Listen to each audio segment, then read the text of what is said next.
guys, welcome back to Two Girls, One Bong. The podcast that is better when you're stoned, but it's okay if you're not. I'm Joya. I'm sorry, my name is MacDizzle. Oh my God. Does she have dogs? I don't know. Does she? I don't know. She might. Indica looking at me like I'm not doing anything wrong. Right? She's like, Mom, it's not me.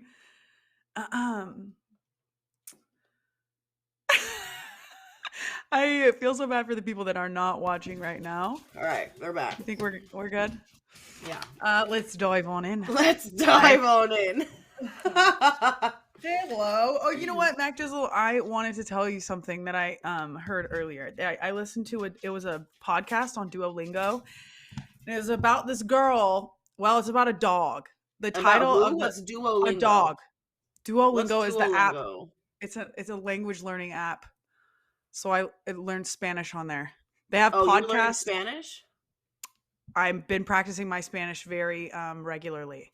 I'm on a 33-day streak on Duolingo. Sorry, real quick, I'm going to interrupt you. For whoever's watching, you see how beautiful and shiny my lips are? They are medicated melanin. Medicated melanin. Literally, though, that lip gloss is the softest, nicest lip gloss that I. It is not sticky at all. It is not sticky at all, and it doesn't dry your lips out. It's like literally the best freaking thing ever. So I'm listening to this podcast about a dog. They're in Chile, and there's these protests. I don't know what the protests were about, but there's a dog, like a street dog, that was at all of the protests and became famous because he was protecting the protesters, like, from the police. Oh, yes. He's with the shits. Yes, he's like in the protest, and he became like a symbol of the movement. Oh, he's my God, I live. People made like giant flags with his like portrait. So this woman, he was like, she adopted him from the streets. She would feed him, and he would sleep at her house. And you'd be like, oh yeah, that's my badass fucking dog. Yeah, so she saw how he like became, a lot of like the students at the college became like friends with him and whatever. He was like super involved. He got freaking hit by a police tank, but survived. So he yes. That's what it described. It didn't say a car. It didn't say a bike. It said a police tank. I think he maybe hurt his leg or something, but he survived. He definitely lost a leg or something. No. He didn't lose a leg. He was fine. But obviously, as you know, dogs don't live forever. And so he did die eventually. But how long ago? This is like in the early 2000s. Oh, okay. But, no, it's a long time ago. But he died, and then the woman who had adopted him saw on the news 2 years later, there's videos of her dog because he was at the protest. They like showed the videos of the dog protecting that. Isn't that the cutest thing ever? I thought you would really enjoy that. She didn't know that about him when she adopted him? She knew that about him. Oh, she knew, well, but she was like... Yes, like she hadn't, I mean, he had died a couple years before, and I think some sort of resolution came from the protests, and so they were doing like a whatever on the news, and they showed videos of him and photos of him, and that she didn't know was going to happen. So I thought that was so cute, and I wanted to tell you. I thought you would enjoy so effing fucking cute. Right? And the dog was so badass. So like, what did it look like? Oh, I don't know. I didn't see any photos of it. Oh my gosh, I'm imagining like colored kind of like Zaza, like orangish, but like sized like indica, but maybe like lean. I was picturing like a big cheech. Yeah, like skinny for sure. No, we're just speculating on dogs, street dogs. But yeah, I wanted to tell you the story. So you're welcome for everyone listening as well. Thank you for sharing that with us. I'm gonna take a bite of this pretzel chip because I need to. We would love to hear you chew.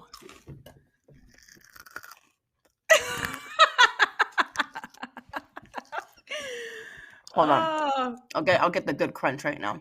Oh yeah, please. Oh. Somebody is jizzing to that somewhere. Oh.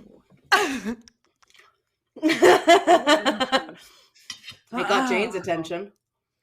Oh, cute girl. So, in other news, I got my birthday present from my parents, and it was a bike. Yes, so fucking cute. Where are you gonna take that bike? Oh, everywhere. Yeah, everywhere. I don't even need to ride it. I'm just gonna have it there as like my accessory. Oh, you're just gonna walk it. Yeah, this is my pink bike. It is so cute. It is so cute. The best part of it is, though, definitely the Cheech basket. Oh my god.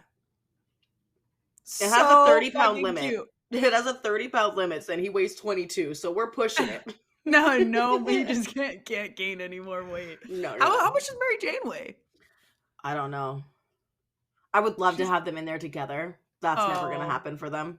Yeah, that sucks. We could do like Cheech and like Frankie in there together. Ooh. Good little Frankie could have such a great time in there. I'm like, I took him for a ride, but like I'm super nervous about like going anywhere because like, what if I run into like debris and he goes flying or like it would kill me if Cheech got hurt. Yes, it would fucking kill me. That would be very difficult, and it's like I mean. I think maybe you would just only have to take him to somewhere that's like super safe and flat. Yeah. Like that, like not even like, because I'm thinking of like Venice Beach, like no, maybe like Newport. Somewhere where there's no fucking trash on the ground. But yeah, it's so cute though. I love your new bike. I love it. Thank you. I love it too. So like, what the fuck are we getting into today? Am I gonna be scared? I don't know. You might be. If you're a puswacha. I do describe myself as such sometimes. Today the topic is ghost stories. I know we kind of did a ghost one before. That was more of us speculating on the existence there, such, and fun things. This one, I have specific things to look up and read about. Like Amityville Horror, the Cecil Hotel. I got some outside of our culture. Nice. This is the Kuchisake Onna. I don't know if I'm saying that right, but it's a Japanese legend. And then La Llorona. La Llorona. Oh my God. I've been told to look into Skinwalker Ranch. Where's that? It's in Utah. Fucking horrible things happen in Utah. No offense. Everything bad happens in Utah. Yeah, everything bad. Sure. I'm Stay sure out of that place. Fucked up shit. And then I've heard that there's some weird things that happen on the set of The Exorcism, which we're gonna have to like look up and dive into. Oh my God! Wait, which? Because I feel like there's been multiple exorcisms. Like the guy, the exorcism, one, the fucking thing, not the new one, like the one. Okay. That's the one where her head spins. She stabs herself in the puswacha with a crucifix. Oh, that is demented. You haven't seen that one? No. Oh, it's scary. I'm not a big. She comes down the stairs like a fucking spider, like upside down. Okay. She goes. Oh! Yeah, it's fucking scary, Joy. It is the scariest movie I think I've seen. We should watch that next time I'm at your house. So scary. Dude, let's watch it. If you're fucking scared, I might not even be able to handle it. I saw it when I was like 16, 17, and I never watched it again. I said that was enough. Then that definitely means that we need to watch it together. Yeah. There's like how it starts is she just comes down the stairs and her mom's like having a party, and then she just like pees on the floor, just standing there, just pees, says nothing. I'm like, oh my God. And her mom's having a party, like her mom's just friends. Yeah, and her mom's just like, what's going on? Literally, what do you even say to that? Like, how do you ask your kid? Are you possessed, like, sweetheart? Yeah, is that a demon in there? That seems like something demonic. Yeah, pee on the floor. Yeah, she's and like, then, she's been doing this lately. I don't know what the deal is. Yeah, that's like this thing. Dude, oh my God, it's a scary movie. It is a scary. Like, go ahead. There's this one part where the priest is like talking to her while she's like fully demonized, and she's like, "Your mother is a whore." Yeah, they always say that. Those fucking demons. That's Satan's. Satan tells them, and when they say anything to you, you say your mother's a whore. The humans hate that one. You'll really piss them off. It digs deep into them. No, dude. Okay, when you said that she came down the thing on as like a spider, that reminded me of the Exorcism of Emily Rose, and there's this time where it cuts to her. She's on the floor and she's wrapped up like a pretzel. Do you know what I'm talking about? She's like just terrifying things that your body shouldn't be doing. Exactly. Like that does not move like that. That makes no sense at all. Inappropriate movements. Yeah, upside down like a spider? No. Excuse me? No, thank you. For sure. And with that, we'll go ahead and take a little break. I'm going to get my dogs to shut the fuck up. And we'll be right back to read some ghost stories to you. Be right back. BRB. We're fucking back. We're back. I'm going to take this bong rip before I tell you the story about Amityville Horror. Me too. Shall I wait for you? Yeah, you can go ahead. Go ahead. All right, I'm going to do it. Fuck that go bitch. Ahead. Yeah. Fuck you, bitch. Fuck that bitch. And the bitch is you.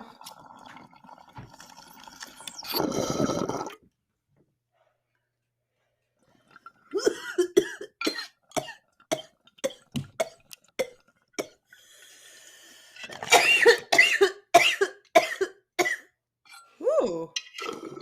Mine was fat. I wasn't watching yours because I was busy doing mine. Mine was very large. Mine was really small. Oh, that's because you're a bitch. I'm lying. That's why I'm coughing and dying. It was big. Oh, okay. You stupid fucking whore. Amityville Horror. So what happened to Amityville? Have you ever seen the movie? I don't. Ryan Reynolds. Is it the one where the? Okay, so is it the one where? Oh God. Is it the one where somebody comes and kills people in like a desolate cottage? Like. No. Okay, what happened? I think I'm thinking of Strangers. Yeah, because one time, okay, that's not a real story though, or I mean, it was like based on true events, which means but it could be anybody killed somebody. Yeah, so somebody died in the woods once. That movie. One time, Mackenzie and I were watching it. I don't know if you'd remember this, MacDizzle, but it was when we were in San Diego at that one house, and that movie was on, and I don't know if I ever even told you this or anybody else that was there, but I was texting Adam to tell him to hurry up to come pick me up because the movie was fucking scaring me. We were in like a big ass house with a ton of windows. Gosh. I think because I've watched more scary movies with you now, I think I can do more, but I was literally texting him to hurry up. Fucking scary, dude. Yeah. It's scary too when it's like demonic stuff and like ghost stuff when you have no possession. They operate on it by a different set of rules than we do. It's not something. So okay, sorry. Exactly. So what did happen in Amityville? So Amityville Horror. I'm going to read you this little synopsis.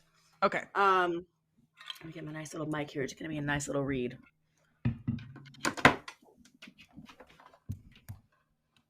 Come on I over. hope you guys are fucking ready. MacDizzle, the narrator. Hello. So, 30 miles outside of New York City. Can you hear me? Oh, I can, absolutely. Is it good? This is a good level, do you feel? Yeah, like smooth. Absolutely. Like you're listening to NPR. What's that? NPR, National Public Radio.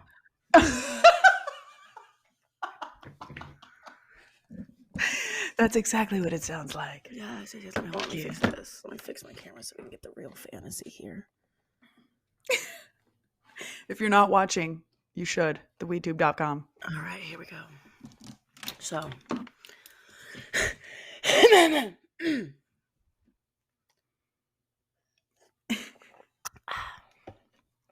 30 miles outside of New York City, nestled in the Long Island town of Amityville, stands the house forever linked to the Amityville horror phenomenon.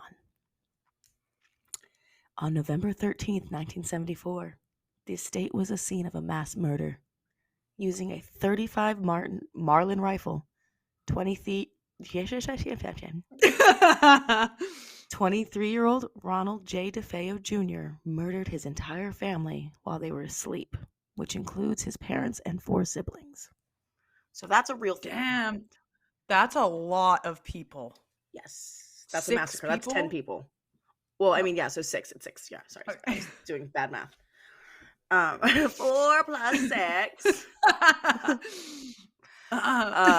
So that's the crime that happened. Okay. 13 months later, the Lutz family purchased the home at a drastically reduced price of $80,000 due to the murders. But they only lasted 28 days before leaving it. Their spine-tingling tales of paranormal activity are what propelled the legend of the Amityville Horror movie and spawned a torrent of books, documentaries, and films. So 28 days. So the Lutz family experienced these things, allegedly. So these are some of the things. Stepfather George Lutz had a history of dabbling in the occult. What George kind of was said to cults? Do we know? occults, OCCULT, like occults. witchcraft. Yeah. Oh, okay. So he was said to wake up at 3:15 a.m. every morning, which was around the time that Ron carried out his murders. Oh my God. The family claimed to smell strange odors, see green slime oozing out of the walls and keyholes, and experience cold spots in certain areas of the house. Green slime? That's kind of fucking nasty. When a priest came to bless the house, he allegedly heard a voice scream, "Get out."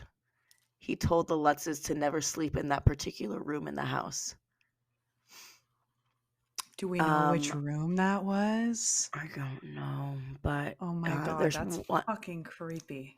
Right. One more thing. Other paranormal activity, a nearby garage door opening and closing, an invisible spirit knocking down a knife in the kitchen, a pig-like creature with red eyes staring down at George and his son Daniel from a window. George pig-like creature? Yeah, Joya, you're valid. Did you guys listen to the last week's podcast? Do you feel seen? Do you feel heard? I fucking do. I hope it wasn't the same pig. That would be horrible. Yeah. Period. It just has a chef's hat. Fuck you. George woke up to his wife Kathy levitating off their bed. Sons Daniel and Christopher also levitating together in their beds. Now, many question the validity of this story. After telling their story, George and Kathy took a lie detector test to prove their innocence. They passed. They fucking passed it. But those aren't admissible in court, so. Right. They're so. The lie detector tests are very iffy. Yeah. Whew. That's fucking terrifying. So here's another piece. They said the couple was bogged down in legal and financial issues, which prompted skeptics to believe that they had motive to create a fantastical story to sell the public. That takes a lot of dedication and discipline for a whole entire family, including children, to keep up with a story that extravagant. The Lutz's former lawyer, William Weber, who fell out with them over money issues, came out in 1979 claiming the 3 of them came up with the horror story over many bottles of wine. Damn. Son Daniel, who lives a quiet life in Queens, New York, as a stonemason, claims the house ruined his life and that he continues to have nightmares to this day. Dude, as a child, feel like... I mean, did the priest, is the priest in on it too? Did somebody pay the priest? Because if the priest said that he heard something say, "Get out." Where's the fucking priest? Yeah. So the house still stands. It's been owned by 4 other families. They changed the address, but that's about it. Nobody else has had any situations like that. Oh. There's never been any other. Mm-mm. Well, did somebody get the demon in the end, or what? No. How the movie goes is basically the stepdad becomes like in this murderous rage because he's like possessed, kind of. They find like this weird area in the house that's like on Native American burial grounds or something like that, like a place where Native Americans were like tortured or something. And that's how, like, in the movie they find that. I don't know if that's real. That's just what they found. That sounds like movie. that. Yeah, that could be one of those like Hollywood twists, you know. So yeah, they in that movie he goes in like this murderous rage, and then they all just leave the house on this boat, and they like knock him out, like the mom and the kids, and then they like put him on the boat with him, and they like leave. And then once he's off the island or away from the house, he's better. Because it's on a lake. It's like on a lake. I wonder if the actual house is on a lake. I don't know. Dude, oh my God. So that's so annoying because the guy said that they came up with the idea. Yeah. What would he get out of saying that they came up with the idea and that it's fake? Maybe they owed him money and he was trying to figure out a way to recoup it by selling the house or something. I don't know. Yeah. I don't know. When did the person kill the family? When was that? 1974. November 13th. November 13th was the day I busted open my eye. Or was it the 14th? It was the 14th. No. It was the 13th. Was it? Yeah. No. Yes, it was. Because you thought it was 3 days before, but then remember we checked my... But it was 1 a.m. Fair enough. It was the 14th. It was the next day. Okay. I was just going to check and see if the freaking November 13th, 1974? See if it was a Friday. Oh. So, Ronnie DeFeo, the guy who did it, yeah, claims that he heard voices in the house telling him to do it. But he's changed his story multiple times. He's still alive and in prison. And he's changed his story multiple times? Yeah, I don't know what he's changed it to, but he's initially said that he heard voices telling him to do it. How do you just kill your whole fucking family, dude? That is absolutely in-fucking-sane. Isn't it? I'm like annoyed. Do that. Yes. Like, what are you doing? Ronnie. Fucking idiot. Junior. The fuck? How old was he? You think he was 23? Damn. He was young. I thought he was like even younger than that. I don't know why I was picturing like a teenager. Well, that's fucking terrifying. Yeah. Yeah, it is. So, I don't know if I buy that one, though, honestly. I really don't think. Because other people have lived there since.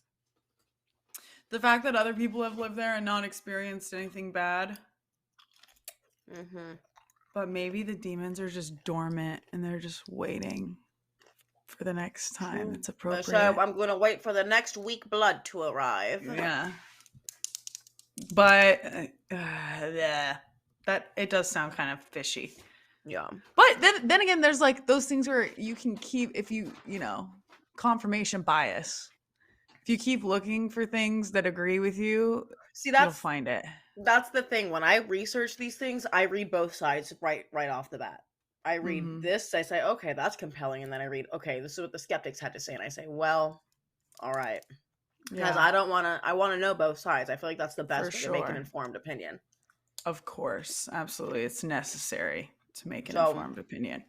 Dev, do we have anything? Yeah, let's start with Cecil. Next topic, Cecil Hotel. I wrote this on the back of my warranty certification.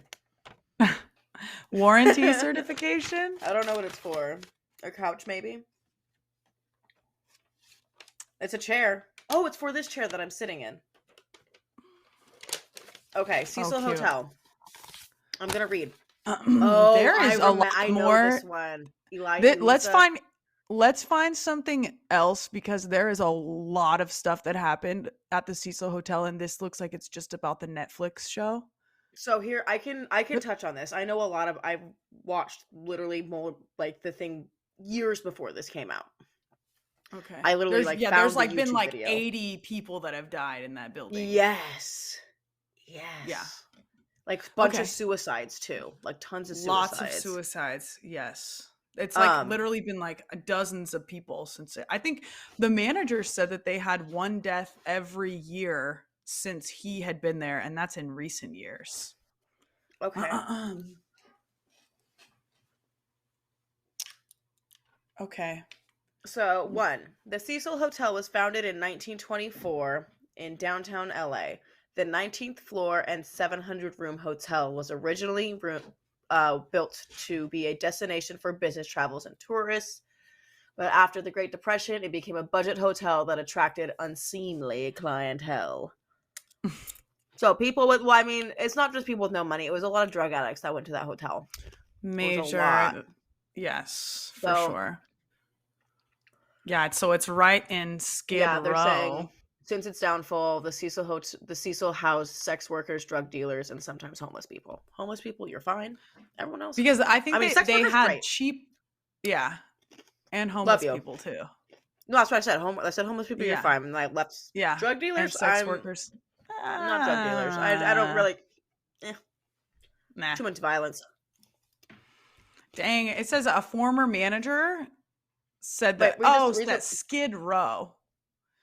It says the Cecil Hotel, also known as a Stay on Main, is located on Skid Row, a part of LA that is home to over 10,000 people experiencing homelessness. Have you ever been to Skid Row? So wait, you need to read the first part. Go back up.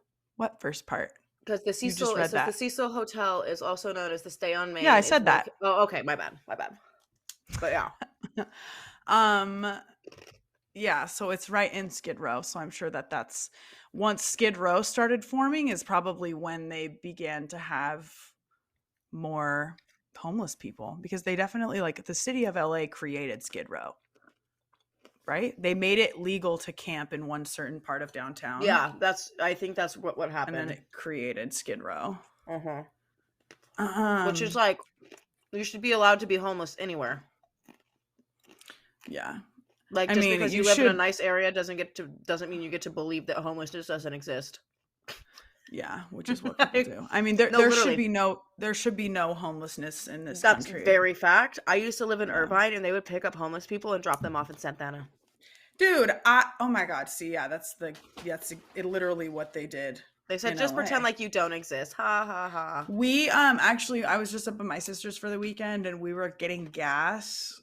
And there was a lady, it was in like a Costco parking lot, and she had like a sign, and there was a cop stopped, like, talking to her, like, definitely telling her, like, you're not allowed, you can't beg here, don't be poor here, basically. Insane. That's what it looked like. So American Horror Story based their hotel series season on it. Yeah. Which makes sense. Have you seen that season of no American Horror Story? Mm-mm. But after being bought in 2007, the Cecil / Stay on Main became a long-time stay for low-income people, low-credit tenants, and half a hostel / but so basically the hotel split into two things. It was halfway housing people who lived there, and then halfway housing people who were just traveling. It was both discounted, though. It was really like low-income kind of stuff. Go ahead. Yeah, so the bottom two floors were for long-term residents, and then the upper floors were for the hotel rooms. But they all used the same lobby. And elevator. Right? Which made it, that was something important with the, is it Elisa or Eliza? I think it's Eliza. I don't remember. So, according to Kenneth Givens, former long-term resident of the Cecil, anything higher than the 6th floor was dangerous. It pretty much was lawless back in the 80s. Usually the higher floors at the Cecil where people used to get killed. Yikes. So we were just talking about the suicides. There's also the accidental deaths, Yes. and then there was also murders. Do you remember too that they said in the movie or in the series that Richard Ramirez was living there? He's a serial killer, right? Yes, the Night So Stalker. he was operating out of there. He was living there. He was fucking killing people, and then going back there to like shower and sleep. Oh my god. Fucking gnarly as fuck. This says that there would be 1 to 3 911 calls per day. Because there were like a lot of drug overdoses. Like it was just like, there were sex workers there. It's just, oh my god. So sorry. Let me tell you something that I just learned recently. It was from a girl who studies biology. There is something in our brain.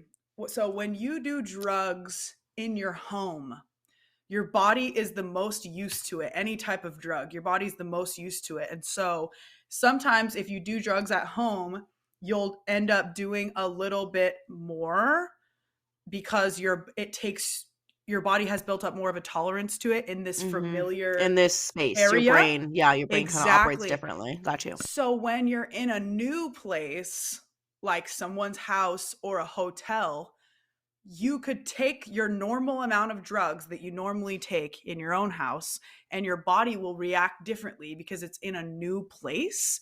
And that's how people so many people die in hotel rooms and Airbnbs and stuff. Wow. Isn't that interesting? Wow. Yeah, that is really weird. That's like I feel like everyone who does drugs should know that. Yeah, right. Honestly. But yeah, here at number 9, one of the most famous cases that ever happened there was, first of all, the manager who was there said she saw 80 people, but there were like 80 deaths while she was there. 88. And she was only there for like 10 years or something. Yeah. That's the woman I'm thinking of. One of the most famous cases was Elisa Lam. I think basically what happened, so she exhibited a lot of really strange paranoid behavior on the cameras, and then you see her getting into the elevator, and that's the last thing you see of her, and then they found her in one of the water tanks naked on the roof. Her clothes were in the tank with her, though. Her clothes were in the tank with her. Yes. And so there was a lot of speculation. Those water tanks. So they didn't. How they found out? It wasn't a day and a half. It was a lot longer than that. How they found out was that the water started to taste funny, and residents and people started to complain. Yeah, people started to complain, and that's when they sent someone up and they found her body in the tanks.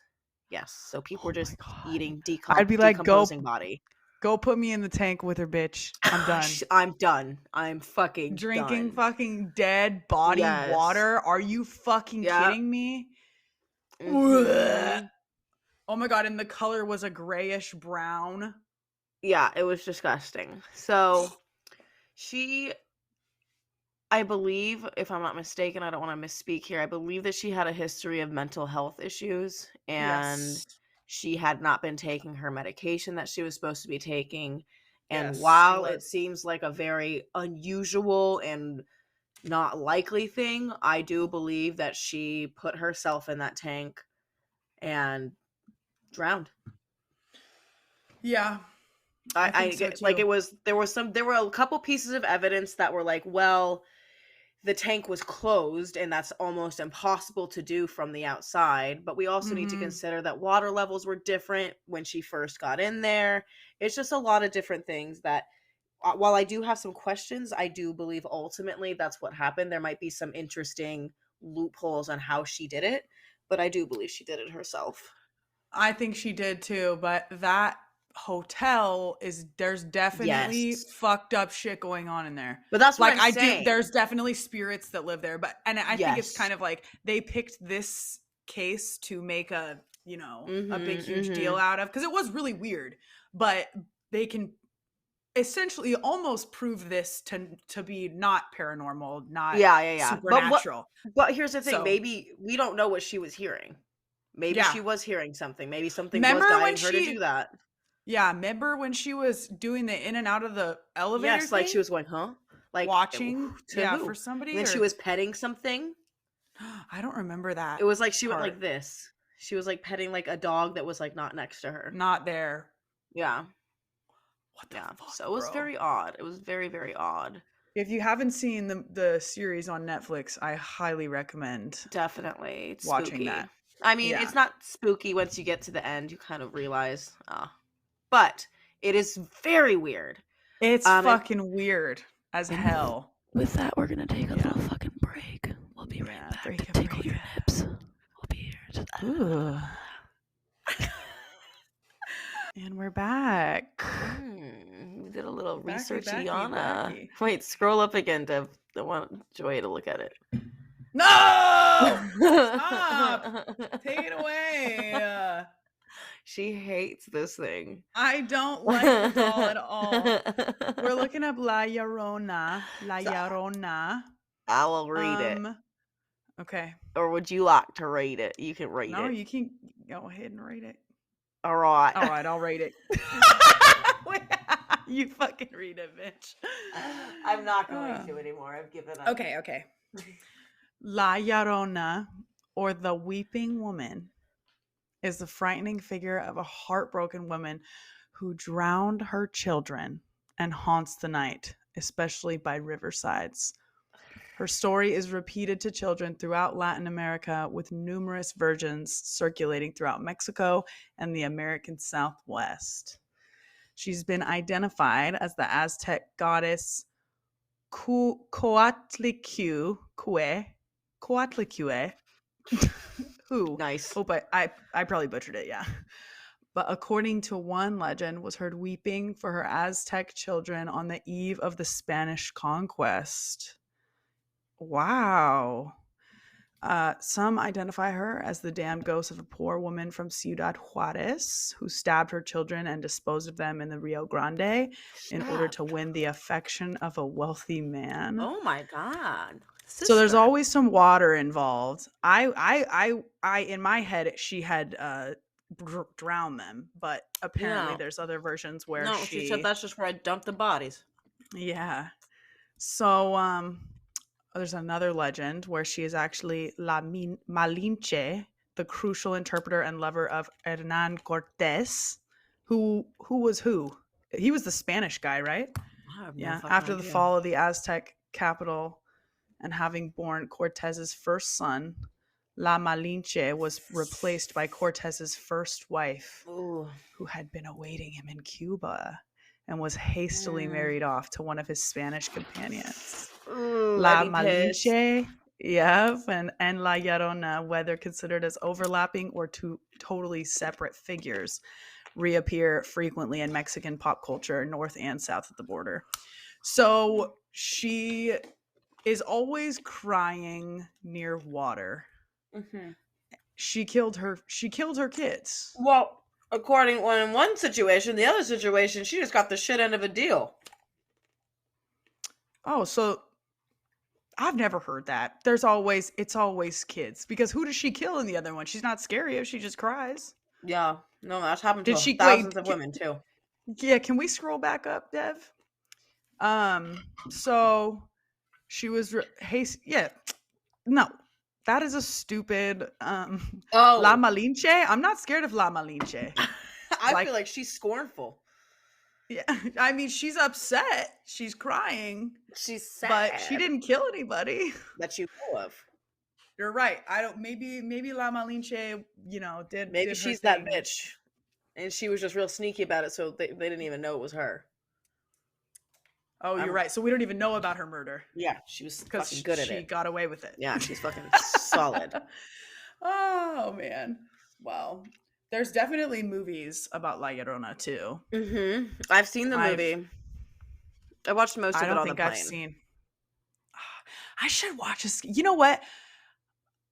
For all of you guys listening, I fucking hated scary movies for a really long time, but that's basically all Mackenzie watches. Yeah. I just don't. They scare me because I get scared. I get really scared. But Mackenzie loves them, and I think her not being that scared makes me feel a little more empowered. Yeah. So I've been able to watch some scary movies as of the past couple years or whatever, but That shit fucking scares me, dude. I'm excited for The Exorcist. So there's a lot of scary movies that I haven't seen. What? I'm excited for The Exorcist because that's just fucking scary. So we should film something around that. Watching, not like obviously can't film us watching it the entire time, but we should film something around that. What were you gonna say? We tried to look up. I was told that there were like weird things that happened on the set of The Exorcism. Well, not that much weird stuff. Mostly the director was psychotic. Yeah, he was very good. And at his totally, job. Yes, he got what he wanted out of those actors. He fired off guns on set all means, to scare them. Yeah, dude. Like, what the fuck? Could you imagine? Traumatized, please. He refrigerated one of the rooms so that he could see the actor's breath. 9 people died during and after filming.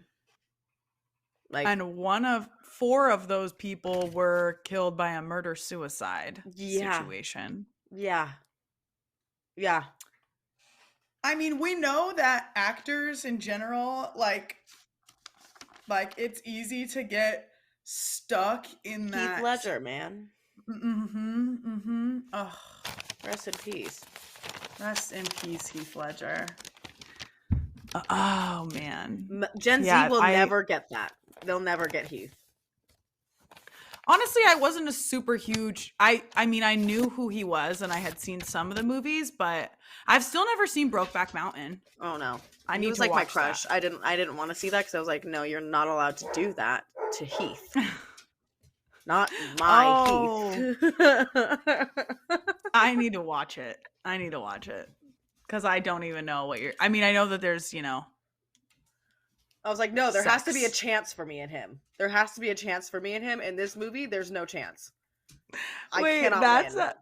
That reminds me of was it with you when we were talking about NSYNC and like I said how sad I was when found out one of them was gay. Yeah. Yes, Lance Bass. He came out as gay, and I was like, "What? Are you serious? We be together." Yeah, exactly. Oh my god. Stupid. Delusional. Okay. Yes, delusional. Yes. I'm pointing at myself for those who aren't watching. Fucking me, delusional. We're all a little delusional. Yeah, I did watch some of that movie. It just got sad, so I had to turn it off. Oh. Yeah, MacDizzle doesn't watch sad movies either. Yeah, why the fuck would I want to watch something that makes me feel sad? I feel sad most of my day. I'm watching a movie to escape that. I would like to feel fear. Terrified. I don't even really want to feel that much joy unless it's like funny. I don't want to watch like a fun rom-com. I don't want to see love. Ugh. Well, fun. Nothing is funny anymore. First of all, there's literally no funny movies. The Spy Who Dumped Me. Hilarious. Yeah, that one is funny. I mean, there is some, but I feel like there was a lot of like Step Brothers. Really it was just a prime time for comedy. Step Brothers. Oh my god. But you know what I did watch recently was Talladega Nights, and I used to think that was so funny. Shake. And it still is funny. And bake. It's just all stupid. It's stupid. Yeah. Well, and there's definitely some like inappropriate things too. Oh yes, like, most of it. Yeah, but here's the thing: Will Ferrell, he can do no wrong. Period. If you haven't seen that video of Will Ferrell trying to say period, I highly recommend. Okay, so I did a little bit of research on Skinwalker Ranch. So, oh yeah, tell me about that. A Skinwalker. I saw this TikTok that was like, you're not even supposed to say that word, and I didn't really understand the context of it, so I'm gonna say it, and I hope that's not offensive to me because it literally has been coined, called this, and every reference I could find on the internet referred to it as such. So this ranch, is that? I mean, why aren't you supposed to say that? Is it? I can't remember. I don't remember. I don't remember. I don't think it was derogatory. Is it racist? Like, no. I know it wasn't racist, and I don't think it was appropriative, but I do know that it's something from Native American lore, legend. Oh. A skinwalker is basically a creature that can change shapes. It can like shapeshift, more or less. So it could be like a human, it could be a werewolf, it could be whatever. Oh my god. So Navajo culture. So yeah. It's a harmful witch who has the ability to turn into, possess, or disguise themselves as other things. It's whatever they want. Yeah, so there's this ranch that's bordering like the Ute tribe, and I believe the Navajo tribe. Like it's this plot of land, like so it's very close to Native American land. So that's I think where these legends derive from. But these people bought this ranch, and allegedly, you know what? I think I have heard of this. Keep going. I think I have heard of this though. Yeah, so they reported like a lot of like UFO activity. They reported like cattle mutilation, in like weird ways where like the cattle they didn't have any blood and they were like surgically opened. It was like weird. That they reported this. It was all almost exclusively reported by one person. So keep this in mind. And they also said that there were like crop circles and things like that. So this farmer or whatever went to the newspaper with this story, and the newspaper went crazy with it, published it, and then some guy in Vegas ended up buying this farm because he was like, I'm gonna buy this farm and let people research it because that's fucking crazy. These things that you're saying, that's insane. And so he bought it, and for like years and years and years he allowed people to do tests, and while some of the scientists reported seeing some paranormal or extraterrestrial activity, it was not like anything that could be like scientifically proven using like the scientific method and things like that. Like there was nothing like for years of monitoring that there was nothing they could bring forward to be like this happened. So I think it was bullshit. Because like they literally like they bought the land and let people research the idea is like that the natives cursed the land, right? Like that's what they said. Maybe I don't really know. I think that is what I'm thinking of. They basically were like, they cursed the land and now there's this. Oh, okay. Well, because I know that there was like some water that ran through the ranch. And that river or whatever, like there had been reports of like orbs coming out of it, like just like a lot of like extraterrestrial stuff.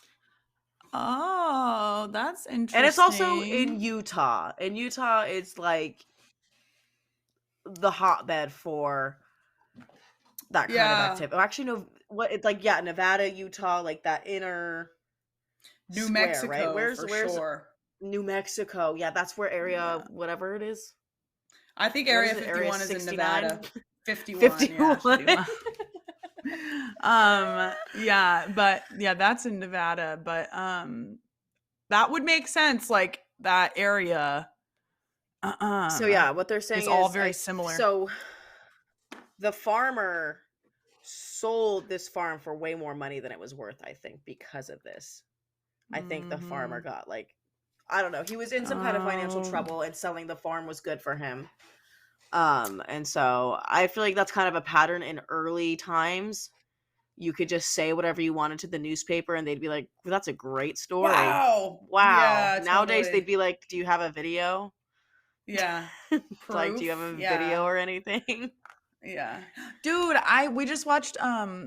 Speaking of videos, we watched this special on ABC that was about these kids whose their parents had 13 kids and were literally kept all of them chained up in their house. They would have like taking turns being chained up for doing anything. They like weren't allowed to they were only allowed to eat when they were given food, and they were fed like bread and one other thing like constantly. The parents ate like frozen food and Hot Pockets and whatever. Why are they having so many kids? They told people that they were called to have as many children as possible. So and treat them like ass. Yes, it was the Turpin family, but they the little one of them had the courage to sneak out of the house and call 911, and they had seen like they would watch TV when their parents were gone, and they watched like true crime stuff. And they said, I think it was like right? Well, they said they took photos because they knew that having proof of the abuse was necessary. How do you spell their name? The attention. Turpin. Turpin. Turpin. I'm watching that. The Turpin family. The Turpin family. It's a 2-hour special on ABC. They just released it a few nights ago. Wow. Demented. Yeah, so demented. It's fucked. And the kids, like, they said they were homeschooling the kids, but they weren't. They weren't giving the kids any schooling. So a lot of them... they're chaining them up. I doubt they're taking the time to fucking teach them anything. Right. So they, are... Some of them, talk kind of funny, and also they said that they were once, like many other children, were victimized by the foster system, and not they were put into like shitty homes. Two of them were at a home where child abuse was reported to be frequent. There's like a few of them are adults and imagine making it out of that situation just to be right back in it. Ugh. Mm-hmm. And they also received like over $200,000 in donations and never saw any of it. Like Child Services manages the money and like doesn't, like one of the siblings put in a request for a bike, like so that he could like go to work and whatever, and they would not buy him a bike. Fucking gnarly as fuck. Yeah, you should watch this. Do they have a GoFundMe out now? I would hope so. I would think that there would be something for them after that ABC thing. I would hope. I'm like, oh my god. But fucking gnarly as fuck, right? Yeah. So gnarly. 13 kids. And when the cops went into their house, it's like these kids were also never bathed. They like would not bathe them. Yeah. And the kids would go to school when they were going to school, which is early on in the older ones' lives. They like there's people who went to, one guy specifically who went to elementary school with the oldest daughter and said that like basically she was the one that nobody wanted to be seen talking to. Like she was like, she probably just smelled bad. So bad. Her parents never bathed her. She wore the same clothes over and over. And on how top do of that, teachers not report that? And this is like, that's probably the oldest daughter is like in her 30s. So this was probably, I mean, in any case, like the teacher should be reporting it, but I think they're a lot more aware and pressured now. I don't even know when they made it so that teachers became mandatory reporters. Well, like that could have been something. Even if you're not mandatory, like how do you see a child in that condition and not think, oh, you're being abused right now? Like you're not being bathed. Yeah. They showed pictures of what the poor kids' clothes looked like. It was like horrible. And the mom, they had fresh clothes there. All their closets were stocked and they weren't allowed to wear them. Like the mom would continuously buy clothes for them and they weren't allowed to wear them. So fucking weird. Crazy. Horrible. Some people should that's what I was going to say too. Kids. Yes, they really shouldn't. Their houses were completely filled to the brim with trash too. Oh, like wrappers, containers. Yes. She had a compulsive buying problem. Oh, so yeah, and it was children's toys and children's clothes, and the kids weren't allowed to touch them. That is so fucking weird. Fucking horrible, right? Like, this would be a good thing to buy and torture them with. Mm-hmm. And they would seriously like, so when the kid called 911, she's finally talking to the cop and she's like, my sisters are chained up right now because they stole food. And when she said that, I'm like, oh, they stole from a grocery store or they stole, which in any case, like if a kid's stealing food, that means they're fucking hungry. Chaining them up. Well, yeah. So they stole food from their own pantry and got chained up. Cheat. Fucking gnarly. The world is disgusting. Yes, fact. I hate it. And with that, we'll go on a little break. We'll see you guys in just a minute. Just 1 second. I have a doggy. Oh, he's here. I see her. There she is. I see a Remy eyeball. Yeah, that's you. Remifer. Okay, get down. You can stay there if you want. That's fine. She says, do I have to? Yeah. She's got her paws on my... See, okay, so speaking of all of those stories that we just went over, I feel like there's no way that all of them are completely fake and fabricated. Well, that's what I'm saying. So, like, La Llorona came from somewhere. Yes. These things came from somewhere. And if she's, like, Aztecs have been around for a very fucking long time, so. But that's also, that could be one of those ones that I don't know, because it's been around for so long. Yeah. I don't know. It's really hard to know what's real, what's fake, just because humans are corrupt and they like to lie. I wish. Have you seen The Invention of Lying? It's actually like I've heard of that. Yeah, it's it's like a quirky little movie. I watched it during quarantine and I had nothing else to do. But it was just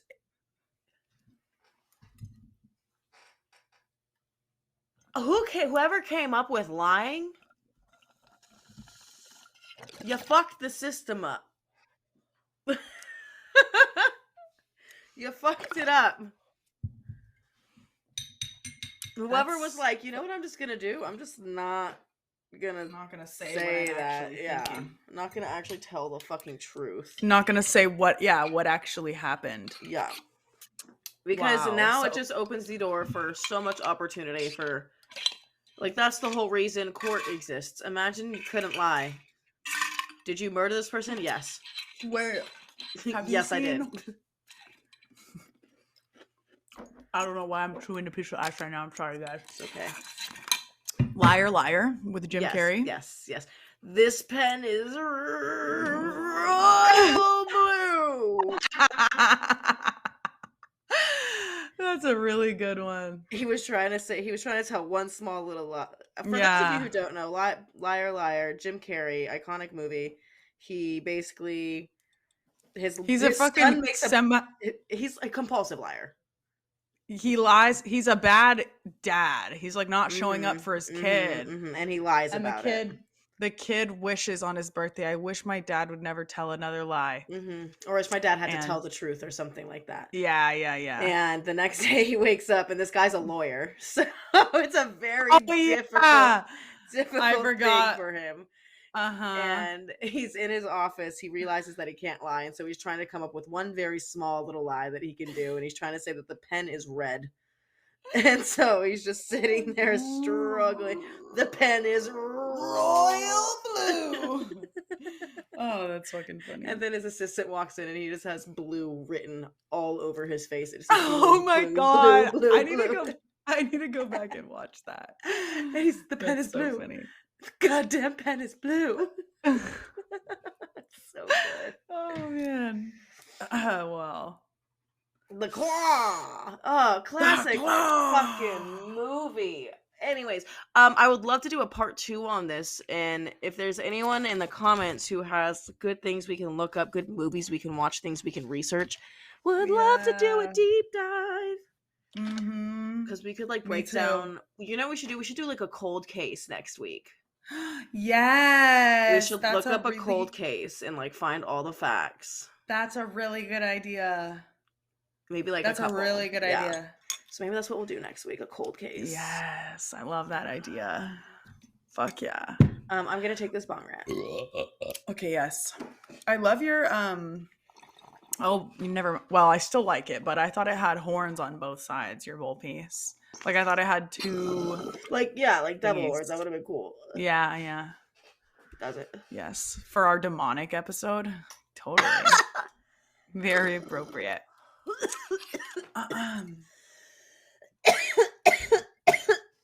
Well, one of our clips went a little longer than the other, so I actually think we're right around the hour mark right now. I think so too. Which I think means we'll just kind of wrap this up a little early on this last clip here. Wow, that was very interesting. I also would love to do a part 2. But yeah, let us know ghost stories. Yeah. Let us know cold cases we should look up. Yes. We'll fucking do it. And thank you guys so much for watching, listening, subscribing, commenting, everyone who's active. Yes. We really appreciate you guys so much. So much. I literally could not fucking describe it to you guys. We're so stoked to have your support. It's beyond fucking stoked. Awesome. Beyond. So we'll see you next week. Forever.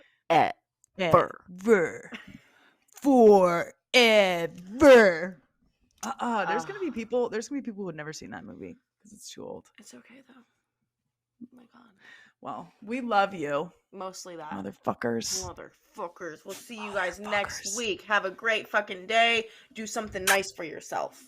Yes, do that because you deserve it. You do. Period. Love you. I got lip gloss on the mic.